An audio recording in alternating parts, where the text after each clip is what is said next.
میری عمر 16 سال تھی۔ میں نے پیلے رنگ کی پٹیالہ شلوار پہن رکھی تھی اور جامنی رنگ کی اونچی سی کرتی، پیلے رنگ کا پراندہ اور اپنے چہرے پر جی بھر کے میک اپ تھوپ رکھا تھا۔ سرخ رنگ کی لپسٹک لگائے میں مین روڈ پر کھڑی تھی۔ میری باقی ساتھی سامنے کھڑی گاڑیوں کے پاس جا کر بھیک مانگ رہی تھیں۔ میں پہلی بار یہاں پر آئی تھی، شاید اس لیے مجھ میں ان جیسا اعتماد نہ تھا۔ ابھی میں سوچ ہی رہی تھی کہ میں کس گاڑی والے کے پاس جا کر اس کے سامنے ہاتھ پھیلا کر پیسے مانگوں کہ کسی نے میری کمر پر زور سے تھپکی ماری تھی۔ میں بری طرح سے چونکی تھی۔ میں نے پلٹ کر دیکھا تو ایک اوباش سا نوجوان مجھے دیکھ کر بڑی خباثت سے مسکرا رہا تھا۔ میں نے کہا، یہ کیا بدتمیزی ہے؟ کہنے لگا، ابے او چھکے، تیرے ساتھ کس طرح کی تمیز برتوں؟ یہ کہنے کے بعد وہ میرے کان کے قریب آ کر کہنے لگا، تیرے ساتھ ہر قسم کی چھیڑ چھاڑ ہمیں جائز ہے۔ یہ کہہ کر ہنسنے لگا۔ میں بری طرح سے گھبرائی تھی۔ وہ لڑکا آنکھ ونک کر کے کہنے لگا، ابے او ذرا سائیڈ پر آ، تجھے پورے 50 کا کڑک نوٹ دوں گا۔ میں سمجھ نہیں پا رہی تھی کہ اس سے کیا کہوں اور کیا نہ کہوں کہ میری ساتھی فرزانہ نے اس لڑکے کو میرے پاس کھڑا دیکھ لیا۔ استاد نے اسے کہہ کر بھیجا تھا کہ ریما کا خیال خاص طور پر رکھنا، ابھی وہ نئی ہے، اس لیے وہ میرے پاس آ گئی کیونکہ میں پہلی بار اس کام کے لیے باہر نکلی تھی۔ فرزانہ میرے پاس آئی تو میں فرزانہ کے ساتھ لگ گئی۔ وہ اس نوجوان سے کہنے لگی، کی گل ہے سونیو، مینوں دسو۔ وہ نوجوان کہنے لگا کہ کچھ نہیں، مجھے تم نہیں یہ اچھی لگی ہے۔ یہ سننا تھا کہ فرزانہ نے ایک زوردار تالی اس نوجوان کے منہ کے پاس ماری۔ کہنے لگی، ہائے ہائے، ایسی بھی کیا بے مروتی، اس کو چھوڑو، یہ تو ابھی نئی آئی ہے، اسے ابھی کام کا اتنا تجربہ نہیں ہے، مجھے بتا کیا کرنا ہے۔ فرزانہ نے معنی خیز انداز سے اس کے سامنے سینہ تانے کہا۔ وہ نوجوان منہ بگاڑتے ہوئے وہاں سے چلا گیا۔ میری ساتھی جس کا نام فرزانہ تھا میرا ہاتھ پکڑ کر مجھے گاڑی کے پاس لے گئی۔ کہنے لگی، دیکھ، میں تجھے آخری بار سمجھا رہی ہوں، یہاں آنے جانے والا کوئی بھی مرد تجھے کچھ بھی کرے، تو نے آگے سے اسے ہنس کر مسکرا کر ہی جواب دینا ہے۔ ہماری روزی روٹی کا معاملہ ہے، تو یوں گھبرائے گی تو کام نہیں چلنے والا۔ وہ ساتھ ساتھ مجھے سمجھا رہی تھی اور ساتھ ہی سامنے کھڑی گاڑی کا شیشہ بھی کھٹکھٹا رہی تھی۔ ایک نوجوان نے نہایت غصے سے اپنی گاڑی کا شیشہ نیچے کیا تھا۔ کہنے لگا، کیا مصیبت ہے، جاؤ یہاں سے۔ فرزانہ کہنے لگی، ہائے ہائے باؤ، اور تجھے کس چیز کا غصہ چڑھا ہوا ہے؟ قسم سے اتنی گرمی میں دھوپ میں کھڑی ہوں، بوتل کے پیسے ہی دے دے، دعائیں دوں گی، اللہ تجھے پتر دے۔ لیکن گاڑی میں سوار نوجوان بہت غصے میں تھا۔ کہنے لگا، نکل یہاں سے، میں تجھے کوئی بھی پیسہ نہیں دینے والا۔ فرزانہ نے پھر ہاتھ سے تالی اس کے منہ کے قریب جا کر ماری تھی۔ وہ نوجوان ایک دم پیچھے ہٹا تھا۔ کہنے لگی، تو نہ دے پیسے، میں نے کون سا تجھ سے خون کی بوتل مانگ لی ہے جو ایسے بھڑک رہا ہے؟ اللہ کرے تجھے کبھی بیٹے کا منہ نہ دیکھنا نصیب ہو۔ فرزانہ کا یہ کہنا تھا کہ اس نوجوان کے چہرے کی رنگت پیلی پڑی تھی۔ ہم ابھی پلٹے بھی نہ تھے کہ اس نوجوان نے فرزانہ کو آواز دی۔ اپنی جیب سے پورے 100 کا لال نوٹ نکالا۔ کہنے لگا، پکڑ 100 کا نوٹ اور اپنی بددعا ابھی فوراً سے پہلے واپس لے۔ یہ سن کر فرزانہ نے پوری بتیسی نکال کر مسکرا کر اس نوجوان سے 100 کا نوٹ پکڑا۔ کہنے لگی، دیکھ لینا، چاند سا بیٹا دے گا اللہ تجھے۔ یہ کہہ کر مجھے ابرو چڑھا کر بولی، مجھ سے کچھ سیکھ لے، تیرے کام آئے گا، گمسم ایک کونے میں کھڑی رہی تو کوئی کچھ نہیں دے گا۔ پھر مجھے کان میں رازداری سے کہنے لگی کہ یہاں کے لوگوں کا ہم پر بڑا یقین ہے کہ ہماری بددعائیں اللہ تعالیٰ ضرور سنتا ہے، اس لیے یہ لوگ ہماری بددعاؤں سے ڈرتے ہیں۔ دیکھ، اگر تو ایسے الفاظ استعمال کرے گی تو بہت جلد ترقی کرے گی۔ میں چپ چاپ اسے دیکھ رہی تھی۔ سب سے بڑا مسئلہ یہ تھا کہ میں نے اس ماحول میں پرورش نہیں پائی تھی۔ 14 سال تک میں اپنے والدین کے ساتھ رہی تھی۔ میری ماں نے یہ راز ہمیشہ چھپا کر ہی رکھا تھا کہ میں خواجہ سرا ہوں۔ مگر جیسے جیسے میری عمر بڑھ رہی تھی میرے چہرے پر ہلکی ہلکی شیو اور مونچھیں نمودار ہونے لگی تھیں۔ میری شکل یکسر بدلنے لگی تھی، میری آواز بھی مردوں جیسی بھاری ہونے لگی تھی۔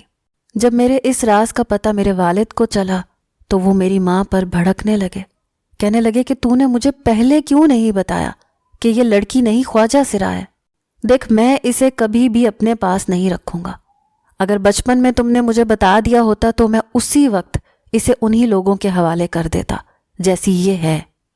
میری ماں روئے جا رہی تھی، کہنے لگی آپ کے لیے یہ کہنا بہت آسان ہے، بیٹا بیٹی یا خواجہ سرا ہونا باپ کے لیے معنی رکھتا ہوگا، لیکن ماں کے لیے اس کی اولاد صرف اولاد ہوتی ہے۔ میں کیسے اپنے جگر کا گوشہ اٹھا کر خواجہ سراؤں کے حوالے کر دیتی؟ لیکن میرا باپ غصے سے بھرا پڑا تھا، کہنے لگا ہم معاشرے میں کسی کو اپنی شکل نہیں دکھا سکیں گے اگر یہ منحوس ہمارے پاس رہی تو۔ ارے میری تو باقی کی اولاد اس کی وجہ سے کہیں بھی سر اٹھا کر جی نہیں سکے گی۔ تو کیا پاگل ہو گئی ہے؟ ایک اولاد کی خاطر باقی بچوں کی زندگی تباہ کرنا چاہتی ہے؟ کل تک اس کا سارا سامان باندھ دینا، میں اسے وہیں چھوڑ آؤں گا جہاں اس جیسے لوگ رہتے ہیں۔ یہ ہمارے ساتھ رہنے کے قابل نہیں ہے۔ لیکن ماں ماں ہوتی ہے، مجھے سینے سے لگائے روئے جا رہی تھی، کہنے لگی اکبر دیکھ، یہ ظلم نہ کر، میری بچی کو مجھ سے جدا نہ کر۔ یہ سن کر میرا باپ ہنسنے لگا، کہنے لگا بچی یا بچہ؟ ارے یہ نہ بچی ہے نہ بچہ، بس میں نے جو کہنا تھا کہہ دیا۔ اس کا سامان باندھ دینا، اور خبردار جو تو نے کوئی رونا دھونا مچایا تو میں اس کی خاطر اپنی اولاد کی زندگی برباد نہیں کر سکتا۔ معاشرے میں منہ دکھانے کے قابل نہیں چھوڑے گا یہ ہمیں۔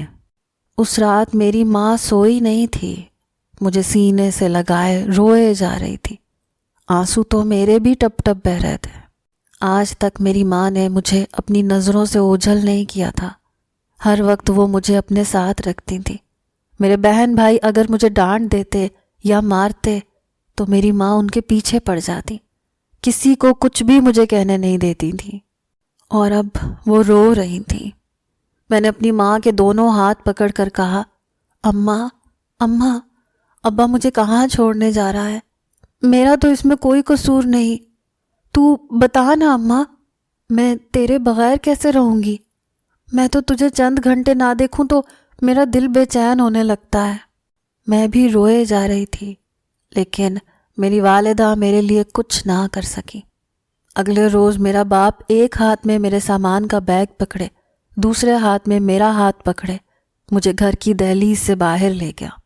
میں اس وقت بھی رو رہی تھی، کہہ رہی تھی ابا مجھے گھر کے کونے میں پڑا رہنے دے، میں تیرے گھر کے سارے کام کر دوں گی، مجھے گھر سے باہر نہ نکال، مجھے کہاں چھوڑنے جا رہا ہے؟ لیکن میرا باپ کہتا، چپ کر بدبخت، تجھے گھر میں رکھوں تاکہ سارا زمانہ مجھ پر تھو تھو کرے۔ ابا کی ڈانٹ پر میرے آنسو بتدریج بہہ رہے تھے، لیکن میں چپ سی ہو گئی۔ میرا باپ مجھے رکشے میں بٹھا کر ایک پسماندہ سے علاقے میں لے آیا۔ وہاں ایک چھوٹے سے مکان کا دروازہ کھٹکھٹایا۔ دروازہ ایک شخص نے کھولا تھا، لیکن بظاہر وہ مرد لگ رہا تھا، لیکن لباس اس نے عورتوں جیسا پہن رکھا تھا، چہرے پر میک اپ بھی تھوپ رکھا تھا۔ میرے والد کو دیکھ کر کہنے لگا، ہاں جی بولو کیا کام ہے؟ کسی کی شادی بیاہ ہے کیا؟ بھنگڑا ڈلوانا ہے؟ میرے والد نے کہا کہ مجھے تم سے بات کرنی ہے۔ اس نے اندر آنے کے لیے جگہ چھوڑ دی۔ میرے والد نے میرا ہاتھ بڑی زور سے پکڑ رکھا تھا، مجھے کھینچتے ہوئے اس کے گھر کے اندر لے گئے۔ اس سے کہنے لگے، یہ میری اولاد ہے لیکن خواجہ سرا ہے۔ میری بیوی نے یہ بات مجھ سے چھپا کے رکھی تھی، لیکن جیسے ہی مجھے اس بات کا علم ہوا میں تمہاری امانت تمہارے تک پہنچانے آیا ہوں۔ میرے والد نے میرا ہاتھ اس ہیجڑے کے ہاتھ میں تھما دیا اور میں روئے جا رہی تھی۔ میرے والد میرا سامان چھوڑ کر الٹے قدم وہاں سے باہر نکل گیا۔ اس ہیجڑے نے بھی مجھے اپنے ساتھ لگا کر کوئی تسلی بخش جملہ نہیں سنایا۔ مجھے کہنے لگا، یہ تو ریت بن چکی ہے، تیرے رونے سے بدلے گی تھوڑی، ایسے بچوں کو ہمارا معاشرہ کبھی بھی قبول نہیں کرتا، اس لیے ہماری ایک الگ جماعت بنا دی گئی ہے جہاں صرف ہم جیسے لوگ رہتے ہیں۔ ویسے تو ماں باپ اپنی اولاد کے لیے بڑی تڑپ رکھتے ہیں، لیکن اگر وہ خواجہ سرا پیدا ہو جائے تو اسے یوں دھتکار کر دور پھینکتے ہیں جیسے وہ اچھوت ہو۔ 2 سالوں میں نے وہاں کا رہن سہن، ناچ گانا سب کچھ سیکھ لیا تھا۔ کئی بار میں اپنے استاد کے ساتھ محفلوں میں ناچنے بھی گئی تھی، کیونکہ وہاں کمانے کا ذریعہ بس یہی تھا۔ لیکن سڑکوں پر بھیک مانگنے کا میرا کوئی تجربہ نہ تھا۔ آج ہی استاد نے فرزانہ سے کہا تھا کہ ریما کو اپنے ساتھ لے کر جا، اسے مانگنا سکھا۔ میں نے آج تک کبھی کسی کے سامنے ہاتھ نہیں پھیلایا تھا، اس لیے مجھے یہ کام بہت برا لگ رہا تھا۔ بہرحال میں نہیں جانتی تھی کہ مجھے معاشرے کے کیسے کیسے تلخ روپ دیکھنے پڑیں گے۔ 1 مہینہ لگا تھا، لیکن مجھے بھیک مانگنے کا ڈھنگ بھی آ گیا تھا۔ ایک عجیب اتفاق تھا کہ جس گھر میں رہتی تھی وہاں پر سب خواجہ سراؤں میں سب سے زیادہ خوبصورت تھی، اس لیے جب میں محفلوں میں جا کر ناچتی تو سب سے زیادہ پیسے مجھ پر لٹائے جاتے۔ جب کسی گاڑی والے کے پاس جا کر بھیک مانگتی تو خالی ہاتھ واپس نہیں لوٹتی تھی۔ رات کو جب ہمارا استاد ہم سے پیسے مانگتا تو سب سے زیادہ پیسے میرے پاس ہوتے تھے۔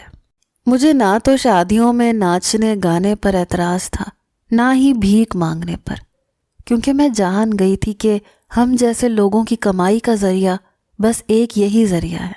جو بھی خواجہ سرا پیدا ہوگا اس کا مستقبل ناچ گا کر، سڑکوں پر بھیک مانگ کر ہی گزرے گا۔ مجھے اس وقت تکلیف ہوتی تھی جب نوجوان طبقہ ہمارے ساتھ ایسی گھٹیا حرکتیں کر جاتا کہ ہم لوگ رونے پر مجبور ہو جاتے تھے۔ پھر یہ کہہ دیتے کہ تجھے کیا فرق پڑتا ہے، تو کون سا لڑکی ہے۔ بے شک میں ایک خواجہ سرا تھی، لیکن میری پرورش شروع سے لڑکیوں کی طرح کی گئی تھی۔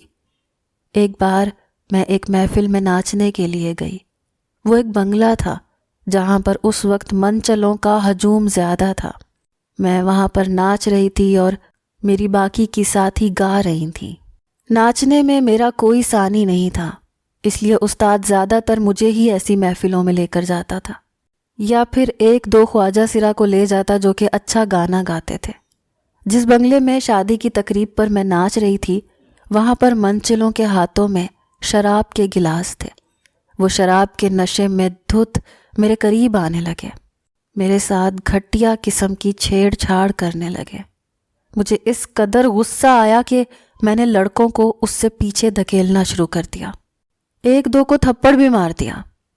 یہ دیکھ کر وہاں موجود بنگلے کا مالک میرے پاس غصے سے آ گیا، کہنے لگا یہ کیا بدتمیزی کر رہا ہے تو؟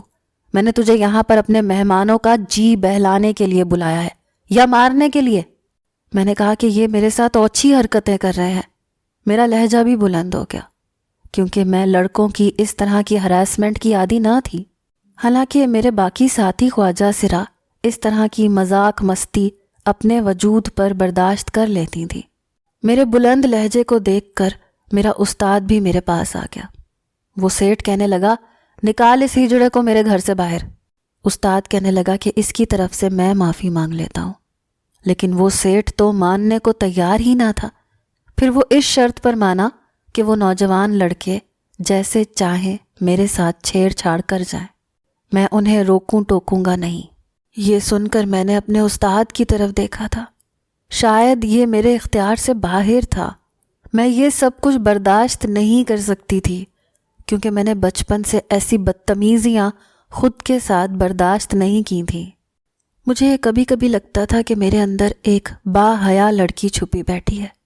مجھے بہت برا لگتا تھا جب کوئی مجھے بے باک جملوں سے نوازتا تھا، میرے ساتھ گستاخیاں کرتا تھا۔ میں رات بھر رو کر اپنی ماں کو یاد کرتی تھی، اپنی قسمت پر آنسو بہاتی تھی۔ میری ماں نے مجھے 7 پردوں میں چھپا کے رکھا تھا، ہر وقت مجھے اپنی آغوش میں دنیا کی سرد اور گرم ہوا سے بچا کے رکھا تھا۔ لیکن میری اصلیت کھلنے پر معاشرے کے ڈر سے میرا باپ مجھے ایک ایسی جگہ چھوڑ گیا جہاں پر انسانیت کی ذرا بھی عزت اور قدر نہ تھی۔ میں یہ نہیں کہتی کہ ہم لڑکے ہیں تو ہماری عزت کرو یا لڑکیاں ہیں تو ہمیں عزت دو، لیکن میں یہ کہتی ہوں کہ ہم انسان تو ہیں نا، کم از کم ہمارے ساتھ انسانیت والا برتاؤ تو کرو۔ لیکن ہمیں ایک انوکھی مخلوق سمجھا جاتا ہے، یہ دیکھا جاتا ہے کہ یہ لڑکی نہیں ہے، ہیجڑا ہے، اس لیے اس کے ساتھ جو چاہے بدتمیزی اور بد لحاظی کر جاؤ، سب جائز ہے۔ ایسا ہی اس دن اس محفل میں میرے ساتھ ہوا تھا۔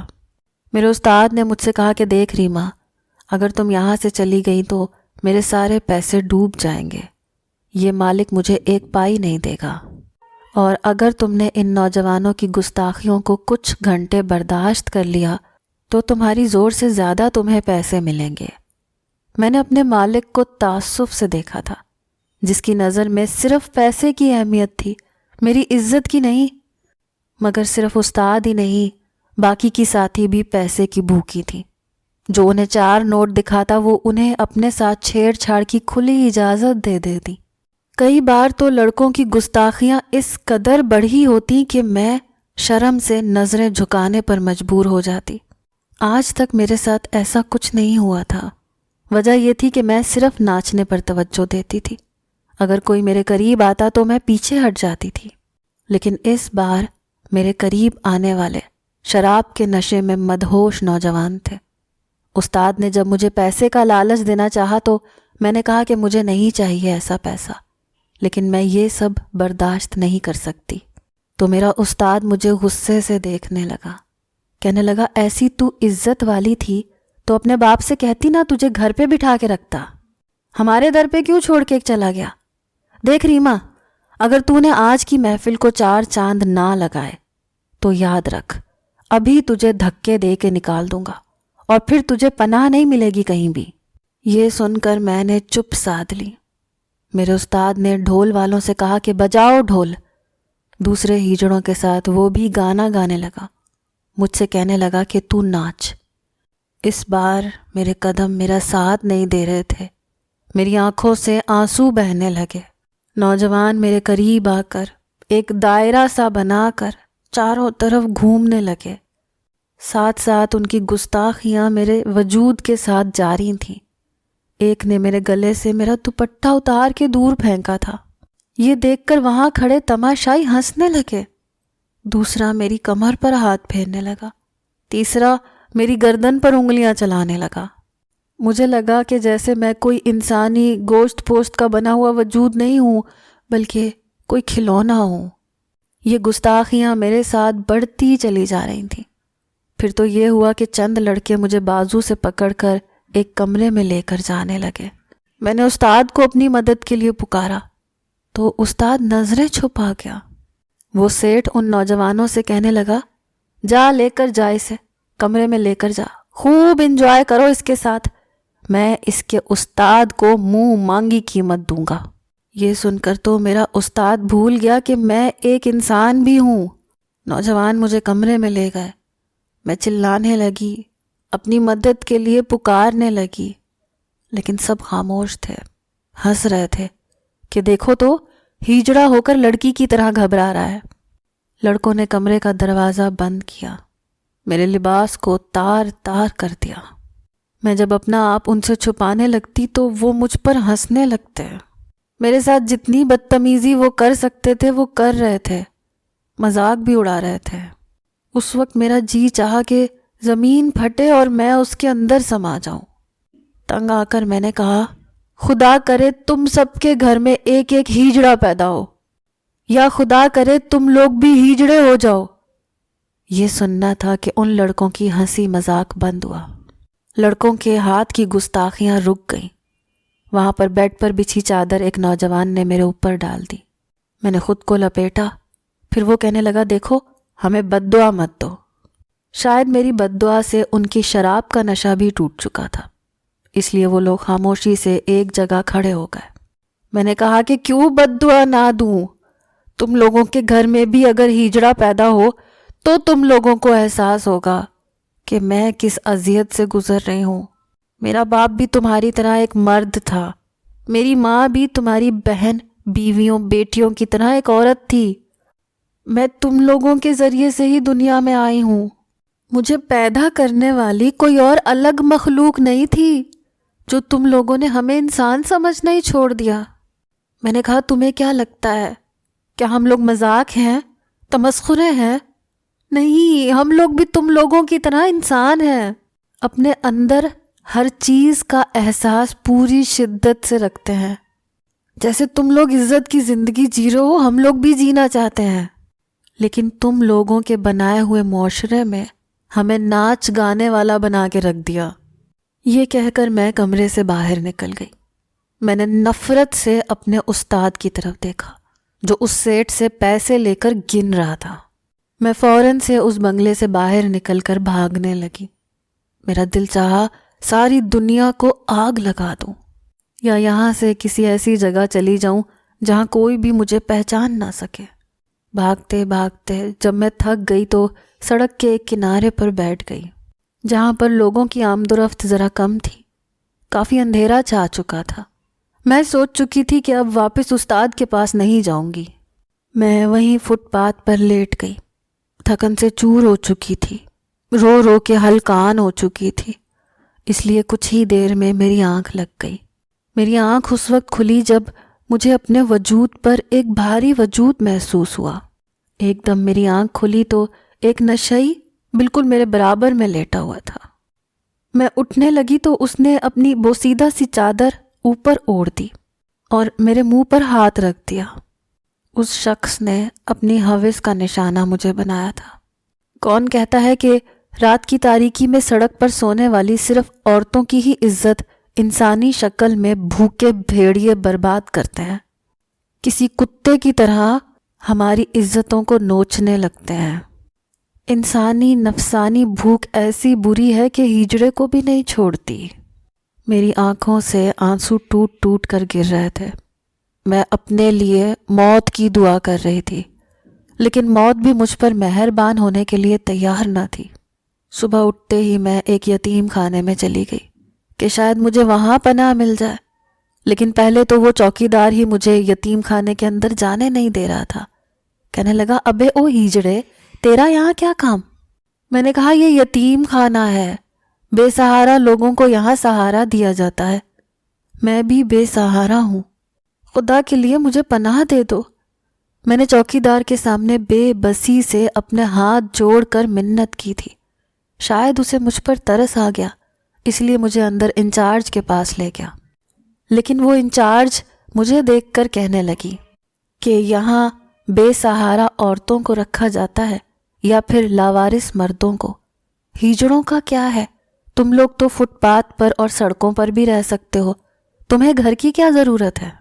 مجھے اس عورت کی بات سن کر افسوس ہوا تھا۔ کیا ہجڑے انسان نہیں ہوتے ہیں، جانور ہوتے ہیں، یا گلی کے کتے بلیاں جو فٹ پاتھ پر اور سڑکوں پر رہ لیں گے؟ میں وہاں سے مایوس ہو کر چل پڑی۔ چلتے چلتے میں ایک دربار تک پہنچی۔ مجھے لگا یہی میری پناہ گاہ ہے۔ میں وہاں بجنے والے ڈھول پر دھمال ڈالنے لگی۔ جیسے جیسے ڈھول بج رہا تھا میں گول گول گھومے جا رہی تھی۔ ایک دم کسی چیز سے ٹکرا کر میں وہیں گر گئی۔ اب میں وہیں رہنے لگی ہوں۔ لوگ بھیک بھی دے جاتے ہیں، میری بد دعاؤں سے ڈرتے بھی ہیں، لیکن میرا سب سے یہ سوال ہے کہ کیا خواجہ سرا انسان نہیں ہوتے؟ انہیں جینے کا، تعلیم حاصل کرنے کا، بہتر زندگی گزارنے کا کوئی حق نہیں ہوتا؟